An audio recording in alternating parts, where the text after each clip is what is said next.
Come on. All right, you know how bad I am at like recreating shit. That was actually pretty decent. I wasn't gonna record me reading. I'll be like, hello, without warning, we are without warning doing thing. Living off borrowed time, the clock ticks faster. Living off borrowed time, the clock ticks faster. Living off borrowed time, the clock ticks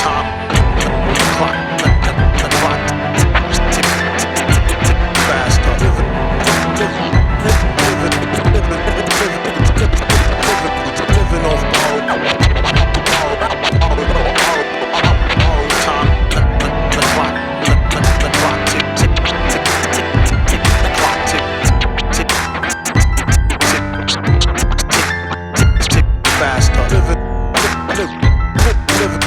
Living off borrowed time, the clock tick faster. Living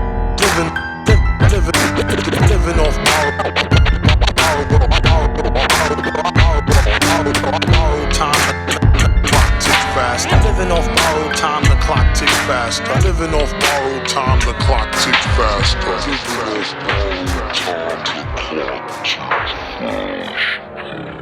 But yeah, so this was basically, I don't know how we're going to fucking stumble into the intro on this one. We really dropped the listeners into this one without warning. Yeah, without warning. So basically, we have plans for 3-6 Mafia for Halloween, and life happened for a lot of people. And we have plans for a mini-sode about the 21 Savage and Offset album, Without Warning, which is one of our favorite autumn albums, is kind of a scene setter for that. And we decided to just run with that, because eventually everything else fell the fuck through. So without warning, this is what you get. Patrick and Caleb, we're living off borrowed time, and we're going to talk to you about one of our favorite albums to listen to in the fall, which we think is going to dovetail nicely into our hopefully much better organized next 2 weeks of episodes. Yeah, and there's also, I mean, part of what I love so much about Without Warning and 21 and et cetera, Metro Boomin especially, and he'll tell you too, is that they're so clearly directly, offspring of 3-6 and their affiliates that, like, it's, while they're their own unique artists, obviously, there's some overlap there, and there's some clear, like, influence and kind of a lineage of where that sort of, where 3-6 was when you listen to, like, Mystic Styles or whatever versus an album like this, And the man behind the sonics of this album, the spooky sounds for Halloween is of course Metro Boomin, and he has spoken at length about being super influenced by 3-6 Mafia's music. So, well, I thought the man behind the spooky sounds for Halloween was Trippie Redd. He put out the definitive album for spooky sounds for Halloween. Trippie Redd's Spooktacular. Yeah, like 7-10 second drops that he found in Audacity that he put in on Spotify that you, like, play in the background of a Halloween adventure or some shit. But no, this album just, I mean, I agree with you about the horror movie influences and 3-6 influences too. That's why we were talking about it, where it's just kind of the spare sort of shit you get out of at least early 3-6, where it's just kind of walking through a very just desolate landscape type thing. I don't know. And their approaches, like, the thing about 3-6 that I think we're going to get into when we do the episodes is that there's one of the things that really is appealing about them is that when they rap, there's something different. You get it out of Wu-Tang too. Like, one of the things that was really appealing to them, where you get the whole I don't listen to rap but audience, is that you have multiple voices on it, where one guy raps for a little while and then another guy raps and sounds completely different. So it's not just the monotone three verses, might be saying some stuff that's really cool that you really like, but it's just 3 verses of the same voice. When you get something like 3-6 or Wu-Tang, it's just different voices. And they might be saying shit that's not maybe as profound as something like Wu-Tang, but it's much more appealing because it's said with a lot of charisma. And you have that here.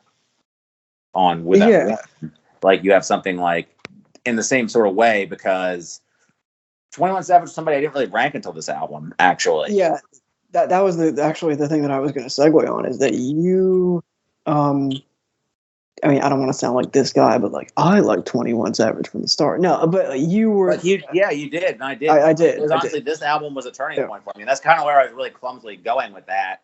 Was you have just charismatic delivery sometimes. If it's something you're not used to in a rapper, you kind of gravitate towards the things you do generally like in rap, regardless. I don't know if I'm phrasing that very well, but it's like, all right, so he sounds deadpan, so maybe he has good lyrics. Somebody like, I don't know, Ka. Like, that's a very bad, like, but both Ka and 21 Savage are deadpan, but obviously you can break down Ka's lines, and every one of Ka's lines is super well written. If you break down 21 Savage's lines in the same way, they're not nearly as well written. But 21 Savage's lines work in a very different sort of way. Yeah, exactly. And it's 21, I think, on Savage Mode and on the earlier stuff, you know, the EPs and I mean, I think it worked better here, but that stuff was like what gave me a negative impression, but I think it was the same style. And then listening to this made me appreciate that stuff better. Yeah, and one thing that I liked about some stuff like, you know, Slaughter Tape and Savage Mode when I heard them is that 21 was part of this large crop of rappers that were coming up and making names for themselves in, you know, 2015, 16. And he didn't sound like any of them. And that was really interesting. And his sound was so unique and like you said, deadpan and monotone. But also to me, I just thought it was like so cold. I mean, I know it's like a fucking dumb, nerdy thing to say, but that's what I thought about it. And with this album, the backdrop, not that the Savage Mode beats and the Slaughter Tape beats and whatever were not the perfect backdrop, but this one took that backdrop and Metro was like, all right, I'll raise you one and I'll just make it sound like a horror movie. Like, let's go. No sunshine, no BS, no lights. It's going to be nocturnal. It's going to be cold and chilly, and it's going to sound like Michael Myers walking on crunch leaves in the third act of the movie when he's about to kill the main character. Like, let's do it. And that's what this shit sounds like. And the transitions sound like that. The one from Mad Stalkers to, or the one from My Choppa to Nightmare, most famously, literally just sounds like a horror movie with the organs and shit and whatnot, the eerie piano and all that stuff. And Offset or 21's doing, you know, there's a Nightmare on Elm Street, you know, all that stuff. So Freddy Krueger, give him a nightmare. Yeah. But it's an overused word in music and art, but it's extremely immersive, you know. For sure. They really immerse themselves in the aesthetic. I think that was a good choice because one of the things about these type of horror movies is you have jump scares, and I think that kind of works with the juxtaposition between you have 21 lulls you, like the beats and 21 can lull you into a certain sort of like head nod atmosphere, and then Offset will like jar you out of it because he has a much more alert flow. But then you'll have at the very end Darth Vader, 21 breaks into that flow too. It's like 21 does his flow for a reason. It's not because he can't do anything else. It's because he chooses to flow the way he does. It's just like deliberateness to a purpose, not because he can't flow fast. He can flow fast perfectly well if he wants to, like Gucci. So it's just a stylistic choice. Yeah, absolutely. And there's a lot of, I mean, it goes beyond like cohesiveness. It's everyone is operating on like the same wavelength. Everyone's in sync. And the juxtaposition is so perfect because of what the two of them bring out of each other. I mean, even 21 when he's on songs with the Migos, you know, in general as a collective, I feel like is good, and they have done good songs together, but it's just a different vibe, you know. Whereas I feel this is definitely like was intended as a certain thing, and front to back, it's less. It's about what, like a half hour total. I don't. Yeah, it's 33 minutes per the track listing on the RYM. Right. Yeah, like almost exactly a half hour. Something you can play twice in a long car ride. It's about the length of a B movie in the 50s. It's intent. Yeah, it's the perfect length for what it's going for, and it's also. For the stream trolling era, it has, I would say, looking at the tracks right now, 4 or 5 that are the sort of things that just are stream classics. You have Ghostface Killer's Rap Save Me, Ric Flair Drip. By the way, all up front. Yeah. The 3 super classics on there. My Chopper Hate. And then Still Serving, I think, is like the late album classic that has one of Metro's best sort of like jazzier, low, like in the pocket beats that really brings out a more lyrical side of Offset on here. Still Serving is my favorite song. Still Serving has been, I mean, there was a long period of time where I was like addicted to that song. Like it's a very addictive song. It's an incredible song. The mellow, like piano keys that are just like softly hanging there. The way that the melody is, the hook, how the hook kind of, you described this, but like kind of lulls you in, and the way that he does that slow crawl of a flow in that first verse, like. We get to robbing him, like, you know what I'm talking about. If you've heard no, exactly. Yeah. I just butchered that on air, but anyway, the way that song sounds is impeccable. You just like donned a listening party one to that fucking. I did. I try to do a elongated flow a la 21, and I am not 21 Savage, so I can't do that. But I was confused. I thought you were very, like, people often compare you to 21 Savage in conversation, but yes. But yeah, like, I think in terms of sequencing, it's really good because the best three songs, I think, are right up front. Then you have Still Serving at the end. I think Nightmare has like a really catchy hook that I think, in terms of like, I hate to use the term, but meme, viral, whatever. That's the hook that was going to catch on. And Darth Vader at the very end has like both of some of their best lyrical performances and flows together really well. And my choppa, that's also obviously going to catch on for obvious reasons. I can't say why that song is fucking funny, but if you heard the album, you know why that song is fucking funny. The hook is extremely funny. And obviously 21, it's not like it was, it's obviously a joke he's in on. He's made many of those. His humor is often highlighted in his music, as it has been throughout his discography. Right, so, like his humor is as dry as his flow. Like he has his monotone flow flows very well with his sense of humor. So absolutely, 100%. And when you talk about when you talk about an album like this, and just to go back to what you said about Darth Vader, it's such a dark record that the fact that it ends with like some glimmer, it kind of feels like an ending credit song. Because it's celebratory. They're both talking about. Right. 21's like talking about I did it all, I made it out, etc. So that's with the title of Darth. Think about that in terms of the intro song is Ghostface Killer. Ghostface Killer is like a Tony Stark mask. Tony Stark is like a villain who's a hero. Yeah, I mean, well, and also the way the hook even kind of gives you the fact that, And Darth Vader's a villain who's a hero in a way too. I guess. I don't know. I don't really fucking like Star Wars. Fuck Star Wars. But oh my god, like that's even worse than the shit the Nazi shit on the Donda episode. Like, you might have just attracted a different. Someone's gonna find. Yeah, that's even worse. That's like the Disney bots are gonna come after me now, but like the actual Russian bots are Disney bots. But Star Wars fans don't hurt us. It's fine. But no, I actually I can see where you're coming from. I think. But yeah, like it's a superhero and a superhero sort of bookend sort of thing that I never really thought about. Now it might be bullshit. I don't know, but well, they both present themselves in personas as like these villainous people. Savage for sure. Savage for sure. Yeah. Offset a little less so. But in Nightmare he definitely gets into the whole. Right. I mean, I think that's more the character of the song, though. With like, oh yeah, absolutely. I don't actually think Offset, but I do like the way that close your eyes, you'll be right there. He's like, open your eyes. Oh. Well, I think this album, also for Offset, just you brought him up specifically, is like was this the same year he did Met Gala on the Goof Show? Yes. This was the 2017 ass off nonstop. Like this was the 2017 Offset run.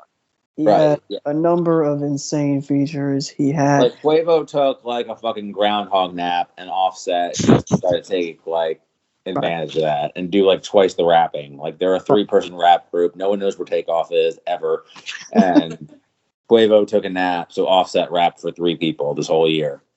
Yeah. Quavo, Quavo took a nap, and Takeoff did not take off. So it was Offset's year. But We're still waiting for clearance on that takeoff. But Jesus Christ. I really can we bleep that actually? I want that one redacted. That was pretty bad. Well, we made a joke about a long time ago, a few years ago at this point, in an episode about Takeoff being Takeout. Like one of the if we were gonna I recall that joke because I made it in reviews too. Yeah, Takeoff was left off and Takeout and Takeout. Yeah, just brutal. Anyhow, but no, I mean, Culture was at the beginning of that year, and Offset did great work on that album, and he did. This was 2017 was peak Migos in terms of popularity and ubiquity, all that stuff. After 2018, it kind of fell off. Like the last 19, 20, 21 hasn't really been the same for them. But in 2017 they were crushing it, and Offset was the guy.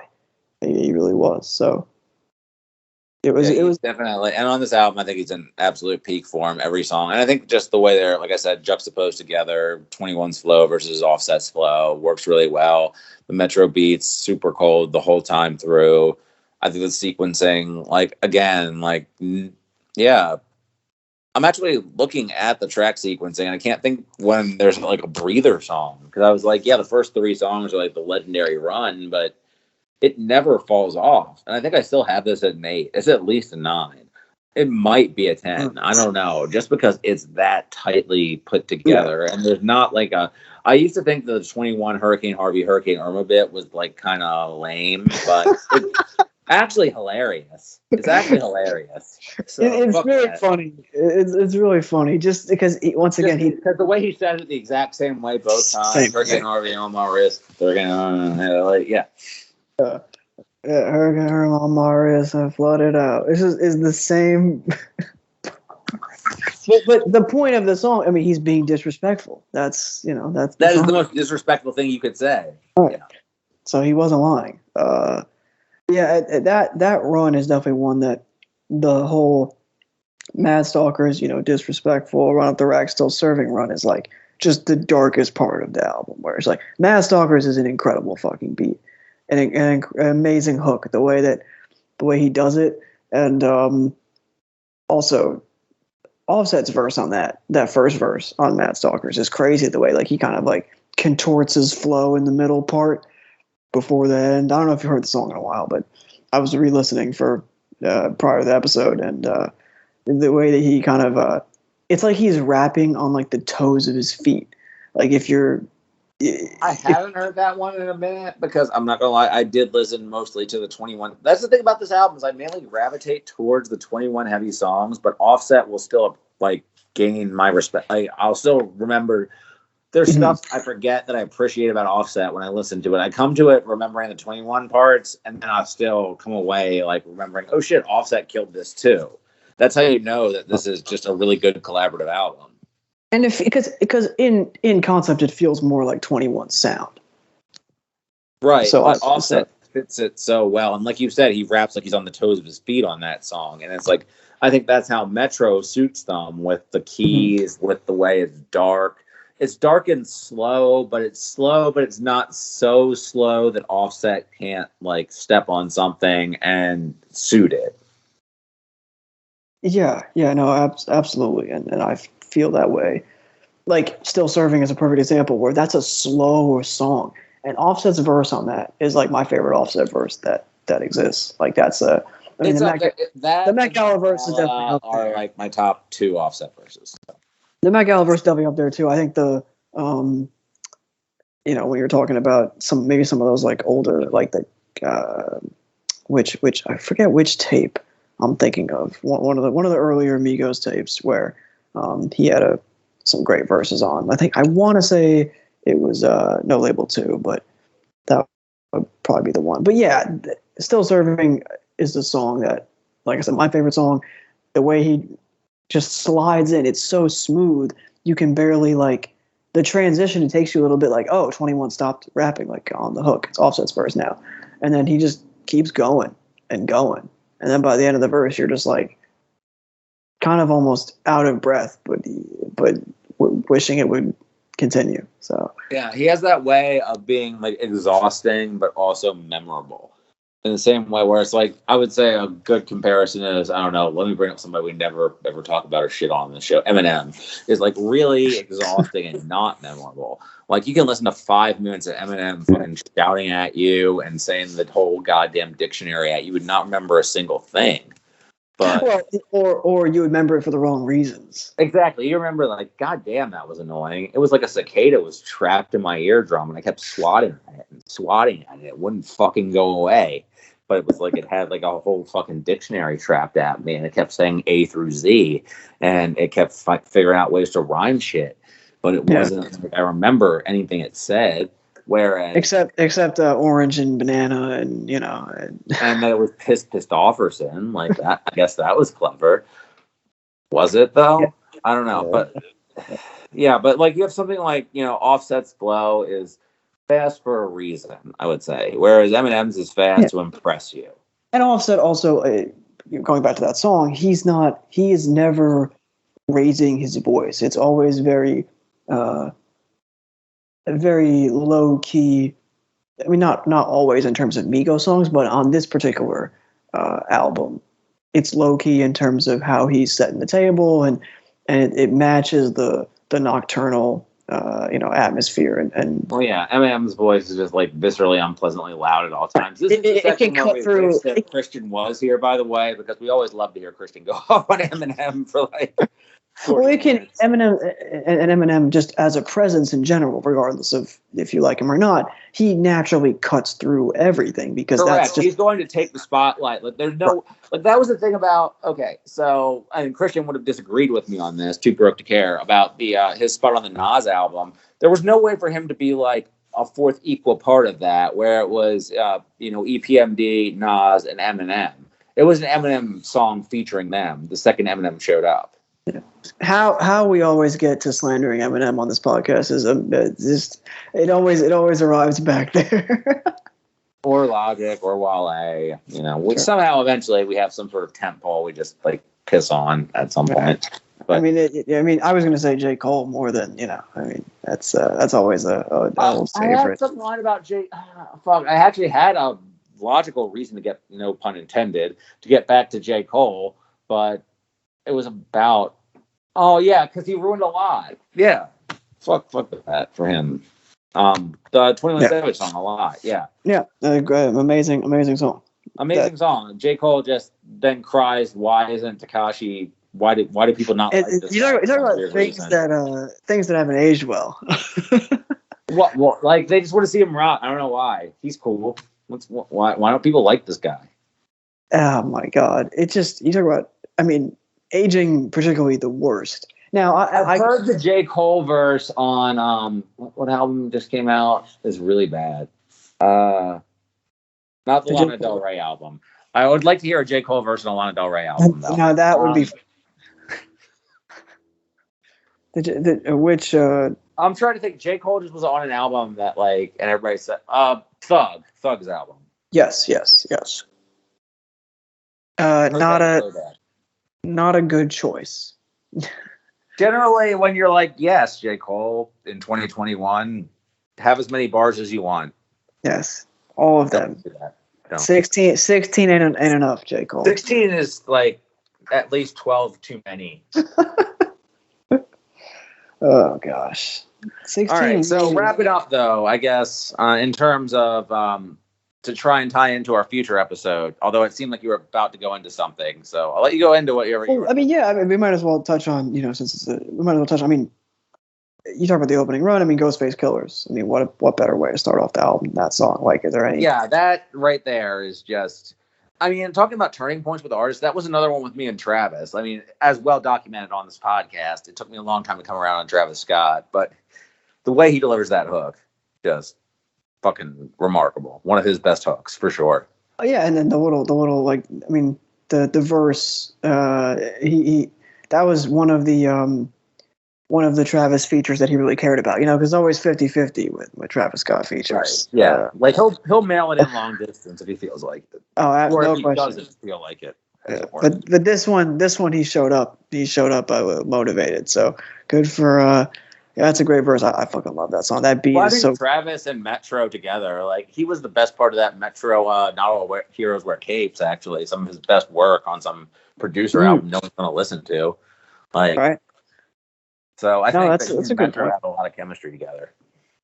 Yeah, and I mean, I'm sure. I mean, I can. They've worked together for at least 7+ years now, so I can only imagine that they're at least very close when it comes to studio stuff. But yeah, that's a great song. I thought that a song like "Rap Save Me," in the wrong hands, could get a little monotonous in terms of how. I don't know, J. Cole. Could we J. Cole on "Rap Save Me"? In terms of just like the beat is so mean, but then like it doesn't really oscillate enough. But I like the change of pace that comes in when Quavo comes in. He's like just humming on the track, like yeah, he has like kind of a Kid Cudi almost on that. He really does. It's which I never even thought about. But you're right. When you said humming, obviously my mind goes to anybody says humming, like that air conditioner's humming. I'm like, oh shit, Kid Cudi. Like wait, yeah. But yeah, like. You're right. Like, that's kind of. I never even thought about that in terms of that song, but because I actually think about when I ever think about that song, I think about Savage's hook, which is just the most assertive thing about the song. But the song itself is way more rhythmic than his hook. It's like way more chill than the hook. The hook is really assertive, and it's a really powerful hook. I mean, I'm from the gutter. Right, like Rap Save Me. Yeah. Like that's. I mean, it's probably. I mean, who knows if he's saying it? I believe him. It's true. So. It's definitely a really affecting hook. And like I said, that beat is just the way that we got to talk about the transitions too and how the songs will come on because like Metro's tag where it's just like that. Yeah. But it's not even that. It's like the ones where like on the beginning of Mad Stalkers, for example, when the song comes on, it's like this really ominous sounding melody. And then it's like that the drowned out like girl laughing in the background. Like with the tag, right, yeah, exactly. Yeah, there's so many like little buried details in this. Right. Just part of what makes came out of nowhere without warning when it came out. Like this and the Thug and Future Super Slimy dropped around the same time, and I think they're both really like kind of sister albums in a way. And this is way better than Super Slimy, but I don't know. Do you hear that?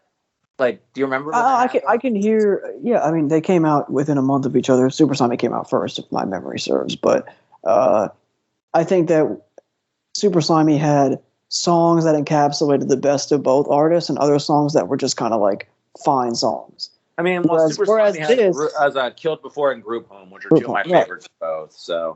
Well, no, that's my point. And like Protect Water and some other the intro track. So there are songs on that record that encapsulated what make Future and Thug so great together and will make them great artists. But this album is more of just like, it's just 10 tracks of the best of both. There are no songs on here that I'm like, oh, that song was fine. That's true. Every song is like stellar. Yeah. Yeah, where it's just basically that, that one was like, it was oscillating a little bit between like, and Killed Before in there, that's a Thug solo. And Group Home, Group Home's perfect. That's both of them together. But yeah, Killed Before is like a Thug solo. There's no song on here I would say is either of their solos. Even like Ric Flair Drip, which is like pretty much Offset. Like I still wouldn't call that like a Offset solo. Well, Ric Flair Drip is probably the biggest song on here. That was like the song that was kind of like Ric Flair in the video. Ric Flair in the video. To a friend of the show, Ric Flair. Longtime listener, friend of the show, Ric Flair, Nature Boy. Yeah. But first time caller, long time listener. But whereas my whole point was that like why I brought up that album is they came out around the same time. It was like synthesizing two very similar artists. That one felt a little more like a compilation. They both have classics, but this one felt more like it was threaded together to be an album that held together, whereas that one was just like two artists working together.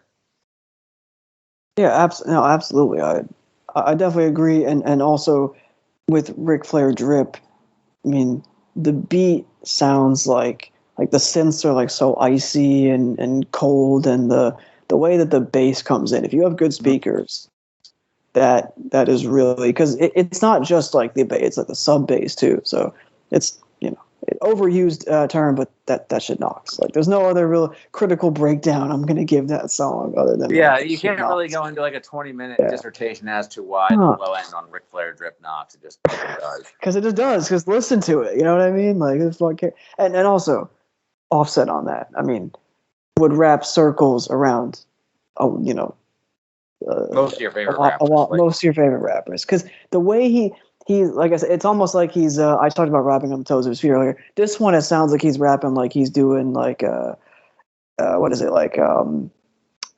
He's simultaneously like doing gymnastics, like with how he hops in between the verse and the hook, and it's like it's so seamless.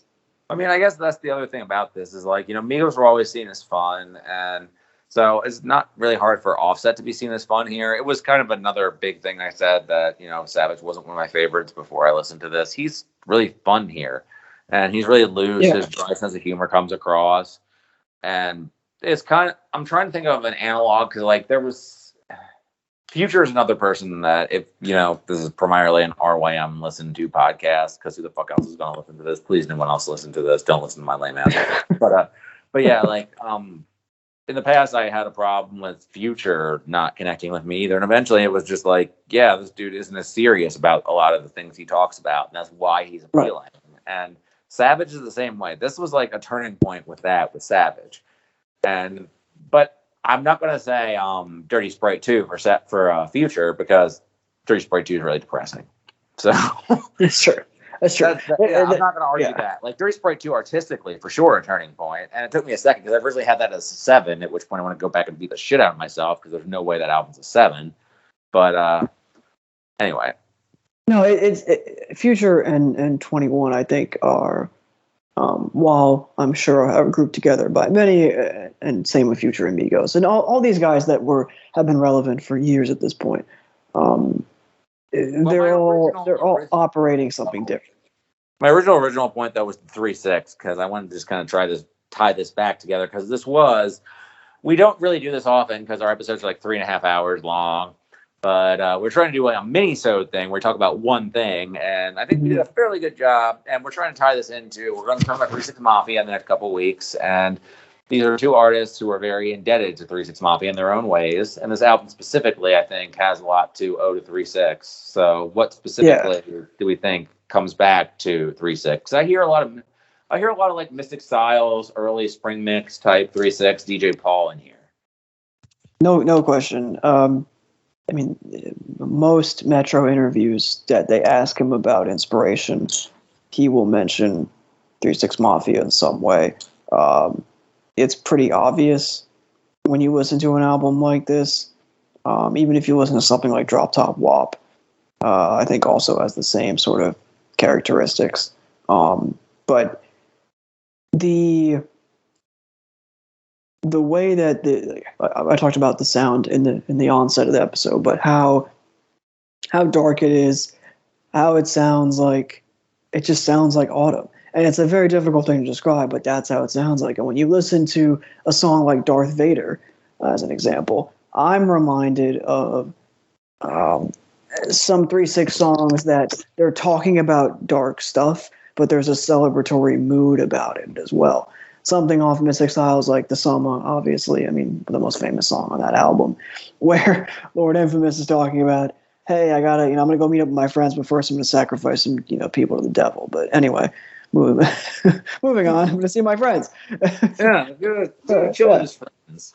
But there's a clear lineage of like, you mentioned 3-6 having fun. Like it wasn't all just like darkness and sonically. Like 3-6 are really fun to listen to because of the charisma they bring and how good they are at rapping and how unique all their different personas are and merge together. And I'm sure we're going to get into that a lot more in the 3-6 episode. But someone like 21 or members of the Migos and whatnot, outside of the fact that they have done flows, Offset, sounds like eerily similar to Lord Infamous on some songs here. Outside of doing those flows, they also are clearly like having fun. It's not a dour album. With a sound this dark, it could be dour. But the talent on display, the hooks, Right. and the fact that they're obviously having fun, and they were obviously both there making it together. Like it feels collaborative. 3-6 records never feel like somebody phoned it in from far away. It feels like they're on the same page and they're collaborating and they're operating at right. At a high level. I feel like that's a big part of it, is that just the collaborative aspect. Like a lot of rap collaborations in the recent day feel very point and drag, like whether or not they're invested in it or not. It's just very easy to just send somebody files and have somebody else send you vocals over them, and it's because have it be done. You feel like you have to do it. Hey, if we do this song, it'll get a lot of streams, or something like that. Exactly. And that is not how Without Warning feels. And obviously there were no streams in 1995. So when they came out with Spring Mix, there was a hunger there, and that it's not the same sort of necessity in the way that they released Without Warning, but you can hear echoes in terms of the way the music feels, I would say. The feel of the music feels the same way. For lack of explanation. As cringe-inducing as this might sound, if you kind of close your eyes, you could hear Lord Infamous or Juicy J on some, or Project Pat on this shit. Right, you really could, because it's not that give you a nightmare. Right, and I mean, there are certain songs on here that I could definitely hear echoes of, like Ain't Barring That, or some other early classic 3-6 songs. Even some of the later stuff off like When the Smoke Clears, which is more of like, I think, a summer sort of album, but I think you can clearly see it. And you don't really need to be like a brain surgeon to figure out that there is some sort of lineage there, even 20 years down the line. Right. And so that's just we love this album. We a little bit of an introduction to where we're at here with the autumn, with some music. We're starting out with We Hit You Without Warning, and then we'll be the last to walk in a few weeks. So we're living off borrowed time. Our outro music is Stagnant Pace by Pancake Peace. It ain't gonna never stop. It ain't gonna never stop. It ain't gonna never stop. It ain't gonna never stop. It ain't gonna never stop. It ain't gonna never stop. It ain't gonna never stop.